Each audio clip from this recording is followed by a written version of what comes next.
이 시간에는 복을 주시는 하나님이라는 제목으로 함께 은혜를 나누겠습니다. 청명한 가을날이 얼마나 좋은지 모르겠습니다. 밤에 이렇게 자다 보면 귀뚜라미, 풀벌레, 쓰르라미 소리들이 나면서 이불을 덮어야 되는 정도까지 이제 일교차가 좀 큰 것 같습니다. 감기 조심하시고 이 시간에 전하는 자나 듣는 자와 함께 은혜를 나누겠습니다. 하나님은 자기 백성들을 다양한 방법으로 지키시고 복을 주십니다. 왜 그럴까요? 하나님이 우리를 극진히 사랑하시기 때문입니다. 그래서 성경에 보시면 오늘날 내가 너를 낳았도다 너는 내 것이다 이렇게 말씀하십니다. 특별히 요한일서 4장 8절에도 보시면 하나님은 사랑이시니라 이렇게 말씀하고 있습니다.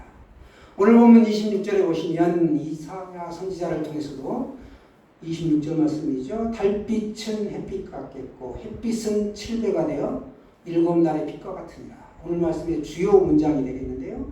여러분 햇빛은 생명입니다. 과일 익게 하는 힘이 있죠. 가을날에 따가운 햇볕은 김이 생긴다고 약간 거부하는 경우가 있는데 사실은 좀 필요합니다. 그래서 이렇게 곡식을 익게 하는 힘을 가지고 있다. 그리고 비가 온 뒤에 진 땅을 아주 뽀슬뽀슬하게 말려주고 그렇죠. 굉장히 유익합니다. 또 햇빛은 치유 효과가 있습니다. 비타민 D를 생성시키죠. 우리 멜라닌 색소 다 가지고 있는데 여러분도 잘 아실 거예요.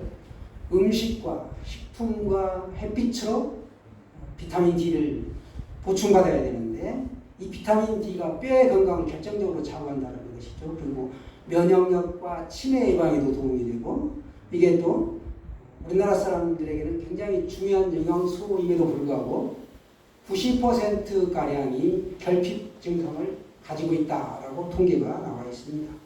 부족하면은 잦은 감기 걸리기 쉽다는 거죠. 그리고 만성 피로가 있고 또 피부에 트러블 현상이 일어나고요. 우울감이 오고 상처 치료가 늦어진다. 그리고 허리에 통증이 유발되면서 저도 이제 탈모가 좀 있는 편인데 탈모가 굉장히 심하게 온다라는 것이 또 밝혀졌습니다. 그런데 이러한 결핍 증상에 뭐가 필요한가? 햇빛이 아주 탁월한 효과를 발휘한다라는 것입니다. 영국이나 유럽인들 보게 되면 일광욕이 아주 일상화되어 있습니다. 우리가 보면 좀 민망한 그런 복장들을 가지고 이렇게 해변에도 누워있고 잔디밭에도 누워있고 그렇습니다. 이만큼 햇빛이 이 비타민 D라든지 건강에 탁월하게 좋다라는 것입니다. 우리 이수균 성도님도 아침에 2시간가량을 운동을 합니다. 중앙공원까지 집에서 이렇게 왔다 갔다 만보가 넘게 하루만 이렇게 운동을 하시는데 참 좋은 거죠. 또 햇빛은 이와 같이 좋기 때문에 이 말라기 4장 2절에도 보시게 되면 내 이름을 경외하는 너희에게는 의로운 해가 떠올라서 치유하는 광선을 비춘다. 그 치유하는 광선을 비추기 때문에 치유가 일어나는 거죠. 그래서 완전한 회복이 일어납니다. 뭐라고 말합니까? 그 뒤에 너희가 나가서 외양간에서 뛰는 송아지가 될 것이다 라고 말씀하고 있습니다. 치유하는 광선을 비춘다. 그만큼 능력이 있습니다. 그리고 햇빛은 우리에게 어떤 해방감을 주고 자유를 준다. 우리가 일제 35년 이상을 이렇게 고통받았는데 광복절이 빛을 다시 본다라는 거죠. 여러분의 인생에도 예수님을 영접하고 모셔드리고 나서 영적인 광복을 경험하셨을 것으로 믿습니다. 여러분 그런데 오늘 보시면 그 빛이 7배나 강하게 되는 복을 받는다라고 이사야가 선포하고 있습니다. 복을 7배나 받는 복, 그 복이 어떤 것인가 3가지를 말씀하고 있습니다. 그 3가지가 무엇인지 살펴보도록 하겠습니다. 23절에 보시면 사업의 복이 나오고 있습니다. 23절 말씀을 여러분 가져오신 성경으로 한번 보시기 바랍니다. 내가 땅에 뿌린 종자에 주께서 비를 주사 땅이 먹을 것을 내며 곡식이 풍성하고 기름지게 하실 것이며 그날에 내 가축이 광활한 목장에서 먹을 것이요. 아멘. 이렇게 말씀하고 있습니다. 여러분 그 자연 방사하는 닭이 낳은 달걀이 일반 달걀보다 한 3분의 1 이상 더 비쌉니다. 저도 이제 방사한 계란을 사 먹는데 여러분 계란 좋아하실 거예요. 그만큼 이 계란의 좋은 이로움이 있다는 것이죠. 햇빛이 이 광활한 목장에서 자란 그 소들이 뿜어내는 배출하는 저 우유가 그만큼 사람에게 이로하고 또 이렇게 복을 준다는 것이죠. 사업의 복. 당신은 농경 문화였기 때문에 공장이나 이런 것들, 우리 장모님 사업하는 사업장처럼 뭐 무기를 만들고 양안경을 만들고 이런 그런 방위 산업에 필요한 것들이 필요 없었다는 것이죠. 그랬는데 지금 보시면 이사야는 7배의 빛이 임하여 사업의 복이 임하기를 축원하고 있습니다. 이 사업의 복. 사업의 복을 주신다는 거예요. 농사와 먹축이 전부였는데 그런 복을 주셨고 확장해서 오늘날로 보면 사업의 복을 주신다라는 것을 우리가 23절 말씀을 통하여 알 수 있습니다. 뿌리기만 하면 곡식이 살찌고 방임에서 나왔는데도 소가 비옥하게 되고 이런 것들이 다 복이죠. 사업을 하는데 좋은 사람들을 붙여주시고 환경이 척척척 열리는 겁니다. 만나야 될 사람 만나게 하고 또 사람을 통하여 역사할 수 있도록 하나님이 앞길을 예비해 주실 것입니다. 두 번째는 주변의 복입니다. 그 주변 사람이 다 복을 받는다. 심지어 소와 나귀도 맛있는 음식을 먹는 복을 받는다. 요셉이 형통하니까 요셉의 그 집안과 요셉으로 관계되는 모든 나라가 애굽이 복을 받습니다. 주변 사람들이 복을 받습니다. 밭 가는 소와 어린 나귀도 키워 세상으로 까부르고 맛있게 한 먹이를 줄 것이며 24절에 그렇게 말씀하고 있습니다. 사람이 살고 있는 자연까지 다 복을 받는다 라는 것이죠. 이는 생각만 해도 신나는 일입니다. 고산마다 줄령마다 그 뒤에 개울과 시냇물이 흐를 것입니다. 고산 줄령 밑에는 계곡이 있고 시냇물이 흐르죠. 그런 게 다 복이라는 겁니다. 황막하고 물이 없고 그렇다면 어떻게 우리가 살 수 있겠습니까? 자연 만물이 생동하고 자랄 수가 없죠. 또 이렇게 보시면 크게 살려가는 날 망대가 무너질 때 이렇게 된다는 것이고 창세기 12장 1~3절에 보시면 아브라함에게 내가 너에게 보여줄 땅으로 가라. 아무것도 보여주지 않은 상태에서 가라고 명령하시죠. 어디로 가야 할지 몰랐다. 갈 바를 알지 못했지만 말씀에 순종하여 나아갔다. 순종할 때 복이 있죠. 형통함을 주셨다는 겁니다. 하나님은 우리를 사랑하시기 때문에 복 주시기를 원하시고 이렇게 형통하기를 원하십니다. 우리가 예수님을 믿는다고 해가지고 다 형통하고 복을 받지는 않습니다. 왜 그럴까요? 영적으로 우리가 다 아브라함의 후손이고 내가 예수님 믿고 예배도 잘 드리고 기도하고 이렇게 함에도 불구하고 이렇게 잘 되지 않는 것을 보면 우리가 과연 하나님이 기뻐하실 만한 일을 하고 살아가는가? 거기에도 하나의 어떤 구분점이 있을 것이다 라고 보여집니다. 하나님께서 예비하신 복을 다 받고 살아가시기를 축원합니다. 세 번째는 상처를 쌓아매는 복을 주신다는 것입니다. 사람이 살아가다 보면 우리가 상처를 주기도 하고 받기도 합니다. 상처를 주어서는 안 되는데 강단에서 설교하는 저도 이렇게 전체를 대상으로 설교를 하지만 어떤 사람은 그게 마음에 확 와가지고 어떤 시험거리가 된다는 거죠.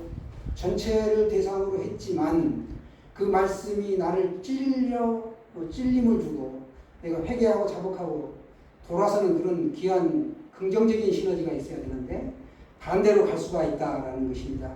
여러분 잘 아시잖아요. 말씀은 혼과 영과 골수를 찔러 쪼개기까지 한다. 우리가 수술할 때는 이렇게 칼을 사용하는데 그 칼을 보면 아주 예리합니다. 그 예리한 칼로 수술을 해요. 그것처럼 이 말씀이 굉장히 예리합니다. 그 말씀의 칼이 나를 내 심령을 후벼팔 때 내가 긍정적인 방향으로 이건 나에게 주신 말씀이야. 그래 내가 지금 가는 길이 잘못되었다면 돌아서야 된다라는 것을 자각해야 한다는 것이죠. 저도 마찬가지죠.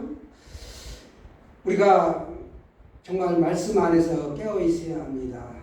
심신이 지치고 이렇게 말기암 환자들이 처음에는 걷기도 힘들고 그런 분들을 우리가 MBN에 보면 자연인이라는 프로그램이 있는데 그런 사람들이 거기 가서 쉼을 얻고 치유받고 굉장히 행복하게 사는 걸 볼 수 있습니다. 그 사람이 어떤 영향력은 못 끼치죠. 혼자 사니까. 그러나 그 죽을 것 같은 고통에서 헤어나가지고 거기서 자유함을 누리고 행복하게 사는 걸 볼 수 있습니다. 하나님께서 이 천지 만물을 창조하셨는데 그 안에는 치유의 그 어떤 은혜가 있고 상처를 싸매주시는 복이 있다라는 사실입니다. 하나님은 물, 공기, 햇빛만 주신 게 아니고 이 삼라만상의 모든 것을 다 창조하셨죠. 본문에서 보시면 하나님은 모든 상처를 고쳐주시겠다라고 약속하셨습니다. 여호와께서 그 백성의 상처를 싸매시며 그들의 맞은 자리를 고치시는 날에는 달빛은 햇빛 같겠고 햇빛은 7배가 되어 7날의 빛과 같으니라. 7이라는 건 완전 수죠. 그렇죠? 동서남북과 성부, 성자, 성령 7인데요. 상처를 입는 백성, 상처 입은 심령을 고치신다라고 말씀하고 있습니다. 하나님은 상처를 치유하시고 아픔을 치유하시는 전능자이십니다. 나는 너희를 치료하는 여호와라. 출애굽기 15장 26절에도 보면 그렇게 말씀하고 있습니다. 여호와 라파 치료의 하나님이라고 우리가 기도할 때 기도하죠. 말씀 붙잡고 기도하는 겁니다. 상처를 싸매 주시는 이 세 번째 복을 받으려면 우리가 어떻게 해야 되는가? 첫 번째는 꿈을 꾸라는 겁니다. 솔로몬은 꿈이 없는 백성은 망한다 라고 했습니다. 묵시가 없으면 백성이 방자히 행한다. 그러니까 율법을 지키는 자가 복이 있다라는 거죠. 율법을 폐하러 예수님이 오신 것이 아니다. 완전하게 하려고 오셨다라는 사실입니다. 하나님이 사람을 쓰시려고 하실 때는 어떤 환상을 주신다, 비전을 주신다라는 것입니다. 꿈부터 주셨습니다. 그런데 다른 것이 있다면 사람마다 꿈이 있는데 꿈이 다르죠. 하나님은 사람을 쓰시는데 그 사람 속에 있는 환상을 쓰신다. 믿음으로 꿈을 가지고 나아가는 사람, 그 사람을 쓰신다는 것이죠. 아브라함을 쓰실 때 산 위에 올라가서 동서남북을 바라보라 라고 말씀하셨습니다. 그리고 그에게 환상부터 주신 것이죠. 꿈을 꾸는 데는 여러분 돈이 들지 않습니다. 꿈을 가지세요. 꿈 꾸는 데는 돈이 들지 않습니다. 공짜입니다. 7배의 빛은 꿈을 비추는 빛입니다. 상처가 치유되려면 이 싸매임을 받으려면 믿어야 합니다. 지난주에도 말씀드렸는데 성경에서 가장 위대한 법칙이 딱 한 가지 있다면 그것이 바로 뭐냐? 내 믿음대로 될지어다. 이겁니다. 내가 진실로 너희에게 이르노니 누구든지 이 산더러 들려 바다에 던져지라 하며 그 말하는 것이 이루어질 줄 믿고 마음에 의심하지 아니하면 그대로 되리라. 의심하지 아니하면 그대로 된다 라는 것입니다. 그러므로 내가 너희에게 말하노니 무엇이든지 기도하고 구한 것은 받은 줄을 믿으라. 믿습니까?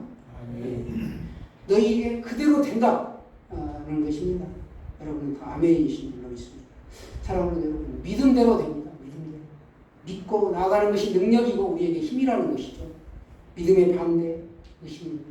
의심하지 않으면 그대로 된다 라는 것입니다. 마태복음 15장 28절에도 보면 예수께서 대답하여 이르시되 여자여 내 믿음이 크도다 내 소원대로 되리라. 그렇게 말씀하시니까 그 즉시로 그때로부터 그 딸이 나았다라는 것입니다. 아픈 사람이 있습니까? 치유가 일어납니다. 기도하는 소원이 있습니까? 기도하세요. 기도만이 사람을 바꿀 수 있습니다. 최병란 집사님의 그 아드님이 굉장히 무던히도 장기간에 걸쳐서 가슴을 아프게 하고 참 눈물로 이렇게 기도하다 보니까 이제 서서히 응답의 어떤 그 징후가 나타나고 있고 삶이 회복되어가는 과정에 있습니다. 믿으라는 겁니다. 기도하고 말씀으로 믿으라는 겁니다. 심은 대로 됩니다. 스스로를 숙이지 말라. 하나님은 무엇으로 심든지 거두게 하신다. 심고 거두는 법칙, 자연 법칙처럼 말씀의 씨앗을 심으면, 기도의 씨앗을 심으면, 믿음의 씨앗을 심으면 그대로 된다. 믿으십니까? 포기하지 않으면 때가 되면 이른다. 절대로 포기하지 말라는 거예요. 제가 어떤 어려운 시험 공부를 할 때가 있었는데 포기하지 않으면 합격합니다.